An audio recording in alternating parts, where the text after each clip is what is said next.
ഒരു സന്തോഷകരമായ ദിവസമാണ്, വിജയദശമി ദിവസമാണ്. ഞാൻ നേരത്തെ പറഞ്ഞതുപോലെ കുട്ടികൾ അറിവിൻ്റെ ലോകത്തിലേക്ക് പിച്ച വെച്ച് തുടങ്ങുന്ന മനോഹരമായൊരു ദിവസത്തിൻ്റെ ആരംഭമാണ്. ജ്ഞാനത്തിൻ്റെ ദേവതയാണ്, അറിവിൻ്റെ ദേവതയാണ് സരസ്വതി. ഞാൻ എൻ്റെ ചെറുപ്പത്തിൽ വളരെ കൊച്ചിൽ എൻ്റെ അമ്മയോട് ചോദിച്ചിട്ടുണ്ട്, ഇത്രയും വലിയൊരു സ്ത്രീ ഇങ്ങനൊരു വലിയ ഭാരമുള്ള വീണയുമായി എങ്ങനെയാണ് ഈ താമരപ്പൂവിൽ നിൽക്കുന്നതെന്ന് ചോദിച്ചത്. അത്ഭുതത്തോടു കൂടി ചോദിച്ചാൽ അപ്പം എൻ്റെ അമ്മ എനിക്ക് തന്ന മറുപടി, അമ്മ പണ്ഡിതയൊന്നും ആയിരുന്നില്ല, പക്ഷെ അമ്മ തന്ന മറുപടി, അറിവിൻ്റെ ദേവതയാണ്, ജ്ഞാനത്തിൻ്റെ ദേവതയാണ് സരസ്വതി. അറിവ് കൂടുമ്പോൾ തലക്കനം കുറയും, കനം കുറയും, അപ്പോൾ താമരപ്പൂവിൽ നിൽക്കാം എന്നാണ്. അത് വലിയൊരു പാഠമാണ്. അറിവ് വർദ്ധിക്കുന്തോറും നമ്മുടെ കനം കുറയുകയും നമ്മുടെ അഹങ്കാരം ഇല്ലാതാകുകയും നമ്മുടെ മനസ്സിലെ ഇരുട്ടിലേക്ക് വെളിച്ചം കടന്നു വരികയും ചെയ്യും. ആ അറിവ് തേടിയുള്ള നിരന്തരമായ ഒരു അന്വേഷണമാക്കി ജീവിതത്തെ മാറ്റണം.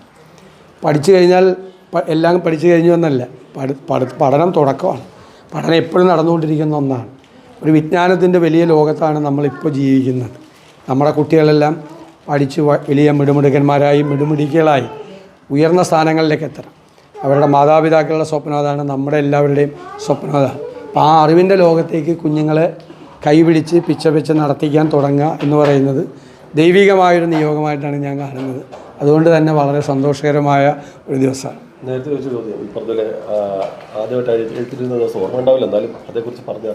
അത് എനിക്ക് ഓർമ്മയില്ല ശരിക്ക്. പിന്നെ അമ്മയും അച്ഛനും പറഞ്ഞിട്ടാണ് അറിയുന്നത്. അച്ഛനാണ് എഴുത്തിനിരുത്തിയത്, വീട്ടിൽ വെച്ചാണ് എഴുത്തിനിരുത്തിയത്. പിന്നെ അന്നെല്ലാം ഈ ദിവസം മുറ്റത്ത് മലയാള അക്ഷരങ്ങൾ മുഴുവൻ മുറ്റത്ത് മണ്ണിൽ വിരലുകൊണ്ട് എഴുതിക്കുമായിരുന്നു. ആ ഓർമ്മയും നന്നായിട്ടുണ്ട്. വിരലുകൊണ്ട് മലയാള അക്ഷരങ്ങൾ മുഴുവൻ എഴുതിക്കും. അത് തെറ്റ് വരുന്നുണ്ടോ എന്ന് നോക്കി അങ്ങനെ നിൽക്കും. പിന്നെ എഴുത്തു പള്ളിക്കൂടങ്ങളൊക്കെ ഉണ്ടായിരുന്ന നാളുകളാണ്.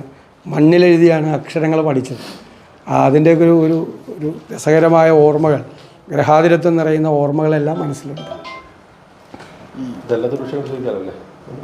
വേണ്ട ഇന്നത്തെ ദിവസം വേണം.